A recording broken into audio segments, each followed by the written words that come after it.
لیکن اضطراری طور پر اس طرح بیٹھا جیسے جمعے کا خطبہ دینے کے لیے ممبر پر بیٹھا ہو۔ ہیڈ منشی صاحب بڑے قائیاں تھے، فوراً بھانپ گئے اور بولے، مولانا آپ کہیں پیش امام تھے؟ جی حضور، 3 پشتوں سے ہم یہی کرتے ہیں۔ ضلع قصور کے ایک گاؤں راڑے میں پیش امامت کرتا ہوں۔ تعلیم کی سرکار میں کوئی واقف تھا جس نے آپ کی سفارش کی؟ بس سرکار خدا واقف تھا یا ہماری سرکار انگریز بہادر کمشنر صاحب کی مہربانی تھی، ورنہ اس عاجز کو کون جانتا تھا؟ ہیڈ منشی سمجھا مولوی کرامت کی انکساری اصل میں اپنی سفارش کو چھپانے کے لیے ہے، ورنہ اسسٹنٹ کمشنر سے تو ملنا ہی ناممکن ہے۔ کجا وہ خود سر دردی لے کر اسے سرکار میں منشی رکھیں، اس کے پیچھے لازماً کسی نواب کا ہاتھ ہوگا یا کوئی چال ہے۔ بہرحال جو بھی ہے، تلسی داس نے بھی خبردار کر دیا تھا کہ مولوی کرامت کا خیال رکھنا صاحب کا خاص آدمی ہے، اس لیے بہتر ہے کہ اس کے ساتھ تعاون ہی کیا جائے اور اسی کی مرضی کے مطابق کام بھی دیا جائے، کہیں شکایت کر کے ہماری نوکری کو ہی نہ لے ڈوبے۔ آپ کون سے درجے کو پڑھانا چاہیں گے؟ حضور میں تو نوکر ہوں، جہاں سے کہیں گے بچوں کو پڑھا دوں گا، درجوں کا تو مجھے حساب نہیں، اس معاملے میں صاف کورا ہوں۔ ٹھیک مولانا، آپ 8ویں درجے کو فی الحال فارسی اور عربی گرامر کی مبادیات کا درس دے دیا کریں۔ بہتر سرکار، مولوی کرامت نے بے چینی کا مظاہرہ کرتے ہوئے پہلو بدلا۔ ٹھیک ہے مولوی صاحب، آپ اب آرام سے گھر جائیں، کل اتوار کی چھٹی ہے، پرسوں تشریف لائیں۔ ذکاء اللہ صاحب ہمارے ایک عربی اور فارسی کے منشی ہیں، وہ آج چھٹی پر ہیں، پرسوں وہ بھی آ جائیں گے۔ وہ آپ کا تعارف بچوں سے کرا دیں گے اور پڑھانے کے طور طریقے بھی بتا دیں گے۔ آج سے آپ کی حاضری اور تنخواہ شروع ہو گئی ہے۔ ایک رجسٹر مولوی صاحب کے سامنے کرتے ہوئے، اپنا نام مولوی صاحب اس رجسٹر پر درج کر کے انگوٹھا بھی لگا دیں۔ مولوی کرامت نے ہیڈ منشی کے کہنے پر تمام کام نپٹا دیا، پھر کہا، حضور اب جاؤں؟ جی مولوی صاحب، لیکن پرسوں ضرور تشریف لے آئیں۔ جی سرکار، اور اٹھ کر کھڑا ہوا لیکن گھبراہٹ میں گرتے گرتے بچا۔ مولوی کرامت اسکول کے بڑے دروازے سے باہر نکلا تو اسے محسوس ہوا کہ وہ گویا ایک جیل سے باہر نکلا ہے۔ ہیڈ منشی کے کمرے میں اس کا دم گھٹنے لگا تھا۔ پہلی بار سرکاری رجسٹر پر دستخط کرتے ہوئے اسے لگ رہا تھا کہ شاید اپنی قید کے پروانے پر دستخط کر رہا ہے، اسی وجہ سے گھبراہٹ شروع ہو گئی تھی۔ اب دروازے سے باہر نکلا تو گھبراہٹ کا تاثر فوراً ہی زائل ہو گیا۔ مولوی کرامت نے اسکول جانے کے لیے کھدر کا سفید کرتا، سفید ہی کھدر کی چادر پہن لی۔ کبھی شادی بیاہ یا ختم درود کے لیے مولوی کرامت کی بیوی نے اس کے لیے بنا کر لکڑی کے صندوق میں رکھے ہوئے تھے، لیکن سال ہا سال سے ان کے استعمال کا وقت نہیں آیا تھا، یا یہ کہیں کہ استعمال کرنے کو جی نہیں چاہا تھا۔ پھر کون روز روز اس طرح کے کپڑے بنائے گا؟ ویسے بھی کسی نہ کسی کے ہاں سے سال میں ایک لنگی اور کرتا فوتگی یا شادی پر مل ہی جاتا تھا۔ اتنے سال پڑے رہنے کے بعد کپڑوں کی تہیں اتنی جم گئیں اور سلوٹیں اتنی سخت ہو گئی تھیں کہ جو استری سے بھی جلد نہیں نکل سکتی تھی، جس کا وجود ویسے بھی وہاں نہیں تھا۔ بھلا کہ مولوی کرامت نے تو ابھی تک استری کا نام بھی نہیں سنا تھا۔ ان بے شمار سلوٹوں کے باوجود مولوی کے کپڑوں میں صفائی اور نفاست موجود تھی۔ صافہ بھی بالکل نیا تھا، جو کل ہی جلال آباد کے بازار سے خریدا تھا۔ جوتے البتہ پرانے ہی تھے، ویسے بھی جوتوں کو جب تک وہ نہ ٹوٹیں کون پرانا کہتا ہے۔ یہ جوتے انتہائی موٹے چمڑے کے تھے، جنہیں موچی نے سخت قسم کے داغے سے سیا تھا۔ 3 سال گزرنے کے باوجود یہ نہ تو پھٹے تھے اور نہ ہی سلائی ادڑی تھی۔ پگڑی میں بھی کئی پیچ دیے اور ترا بھی چھوڑ دیا۔ داڑھی ویسے بھی سفید ہو گئی تھی، جس کی وجہ سے سفید لباس اور بھی جچ رہا تھا۔ القصہ، مولوی پہلے دن بن ٹھن کے اسکول میں گیا کہ سب دیکھنے والے اس کے لباس اور چال ڈال سے بہت متاثر ہوئے۔ مولوی یوں تو فارسی، عربی اور اردو کے ابتدائی اور بنیادی گرامر اور زبان کے بارے میں کافی سدھ بدھ رکھتا تھا، لیکن اسے اسکول میں بچے پڑھانے کا کوئی تجربہ نہیں تھا۔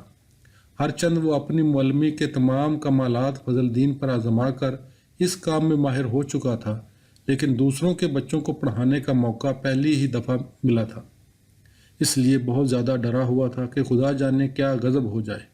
خاص کر اسے اسکول کے ہیڈ منشی سے انگریز افسر کی نسبت زیادہ خوف تھا، لیکن جب مولوی نے بچوں کو پڑھانا شروع کیا تو کام بہت آسان لگا، کیونکہ جو کتابیں مولوی کرامت کو بچوں کو پڑھانے کے لیے دی گئی تھی وہ اتنی سان اور سادہ تھی کہ انہیں فضل الدین بھی پلک چپکنے میں فر پڑھ جاتا، بلا کے پڑھانے پر بھی قادر تھا۔ یہ کتابیں عربی کے ابتدائی افعال اور گردانوں کے صیغوں پر مشتمل تھی، جس میں چھوٹے چھوٹے جملوں کا استعمال تھا اور ان کے اردو میں استعمال کے طریقے بتائے گئے تھے۔ مولوی کرامت کے سامنے فضل الدین کی مثال موجود تھی۔ یہاں بھی وہی طریقہ لگاتے ہوئے سبق شروع کیا اور بچوں کو وہ نکتے بتائے کہ وہیں بیٹھے بیٹھے انہیں پورا سبق یاد ہو گیا، لیکن ساتھ ہی ساتھ اس کے منہ سے ایسی گالی نکل جاتی جس میں پنجابی کا ایک گوڑا رچا ہوا ہوتا کہ بچے پڑھنے کے ساتھ محظوظ بھی ہوتے رہے۔ آہستہ آہستہ اسی وقت کے دوران مولوی کرامت کی ایک تو جھجک بھی دور ہو گئی، دوم آگے کے لیے راستہ صاف آسان ہو گیا۔ مولوی کرامت نے سوچا اگر یہی پڑھانا کہتے ہیں تو کوئی مسئلہ ہی نہیں۔ چھٹی ہوئی تو مولوی اتنا خوش تھا کہ بغلے بجاتا ہوا گھر تک گیا۔ جز نمبر 30۔ ولیم کے کمرے میں تمام تحصیل کابینہ جمع تھی۔ Police officer Lewis, education officer Tulsi Das, محکمہ مال کے آفیسر، محکمہ نہر کے آفیسر اور دوسرے 8-10 آفیسر مزید کرسیوں پر لکڑی کی لمبی میز کے دو طرفہ اپنی اپنی فائلوں کو سامنے رکھ کے مکمل تیاری کے ساتھ بیٹھے ہوئے تھے۔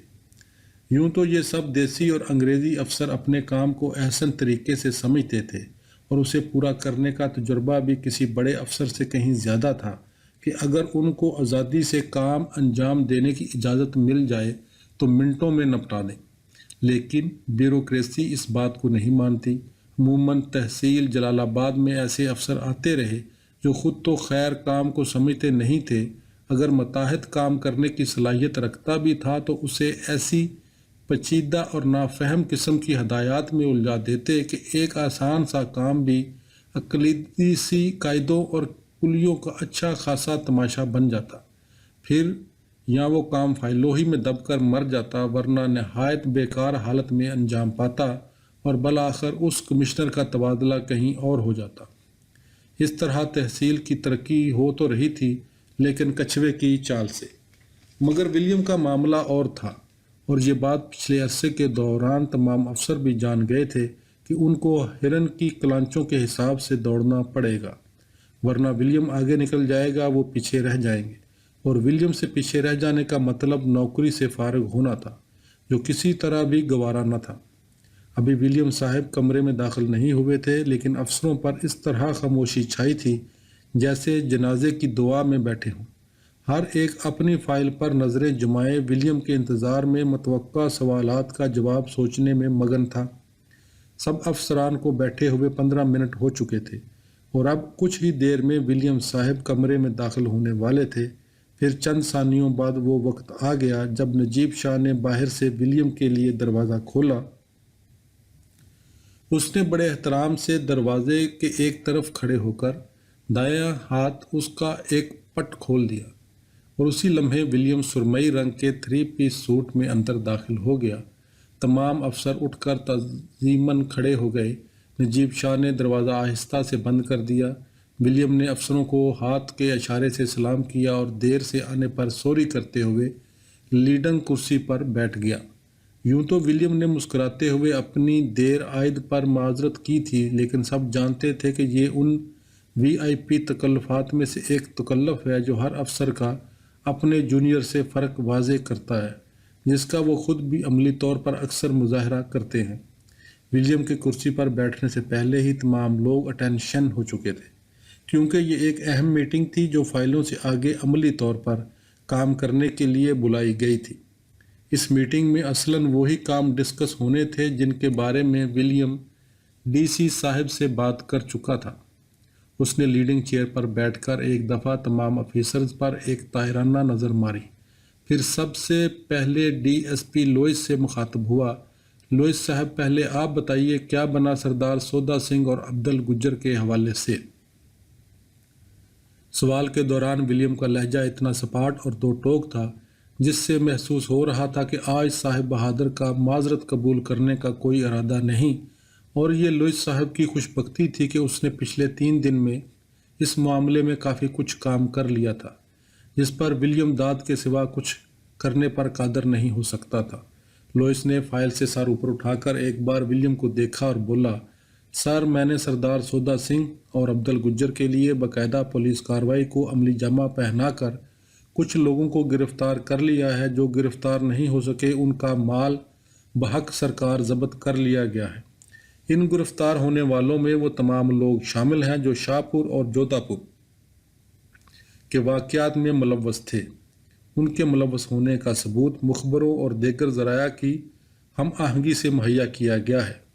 اس کے لیے CID افیسر مترا اور تھانے دار بلرام کے علاوہ 3 سب انسپکٹر بھی شامل تھے۔ اس سے بڑھ کر یہ کہ ملزموں نے اقرار جرم بھی کر لیا۔ جنڈووالا میں میں خود پولیس کے ساتھ تھا جبکہ عبدل گجر کی طرف انسپکٹر ڈیوس کو بھیجا گیا۔ اس نے نہایت کامیابی سے آپریشن کیا ہے۔ فی الحال واقعات کے مرکزی ملزم سردار سودا سنگھ، عبدل گجر اور شریف بودلہ گرفتار نہیں ہو سکے۔ امید ہے انہیں بھی جلد ہی قانون کے چاک پر بٹھا دیا جائے گا۔ پھر فائل ولیم کی طرف بڑھاتے ہوئے، سر اس فائل میں کیس کی تمام تفصیلات، گرفتار ملزمان اور مال کی ضبطی کے متعلق اہم معلومات موجود ہیں۔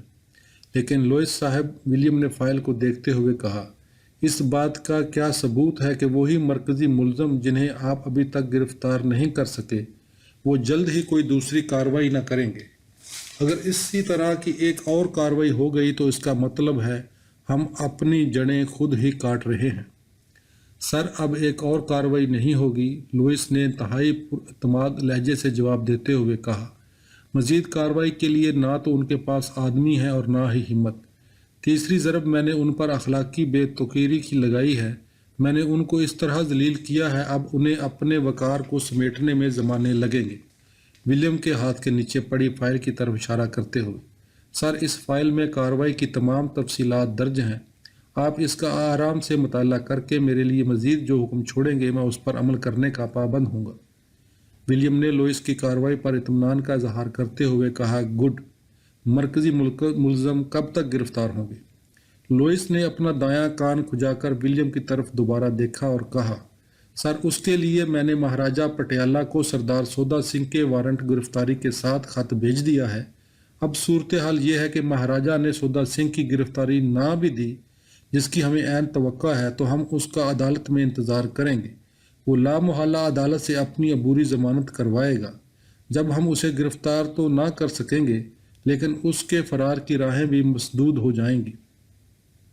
اس طرح وہ عدالت میں حاضر ہونے کا پابند ہوگا۔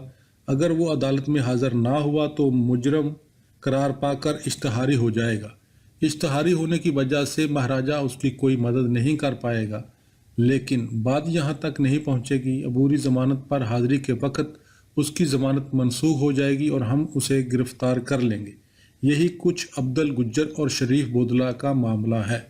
ہم نے کچھ ان کے بندے پکڑے ہیں، وہ خود ان کے خلاف ثبوت ہیں۔ یہ لوگ بھی عبوری ضمانت کے بعد عدالت میں حاضر ہونے کے پابند ہیں، کیونکہ انہیں بھی مقدمے کا سامنا تو بہرحال کرنا ہے، جو چند ہی روز میں شروع ہو جائے گا۔ باغ یہ اس لیے نہیں سکتے کہ یہاں ان کی زمین، گھر بار، اولاد اور رشتہ داریاں ہیں۔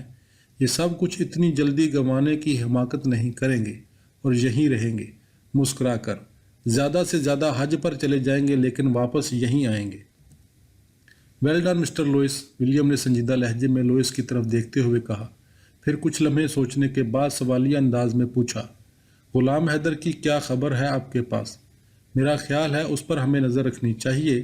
یہ اس پر دوسرا حملہ ہے اور ایسے میں کوئی شخص کچھ بھی غلط کارروائی کر سکتا ہے۔ آپ کیا کہتے ہیں اس بارے میں؟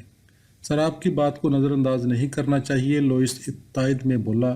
احتیاط کا تقاضا تو یہی ہے، اسے بھی عینک میں رکھا جائے۔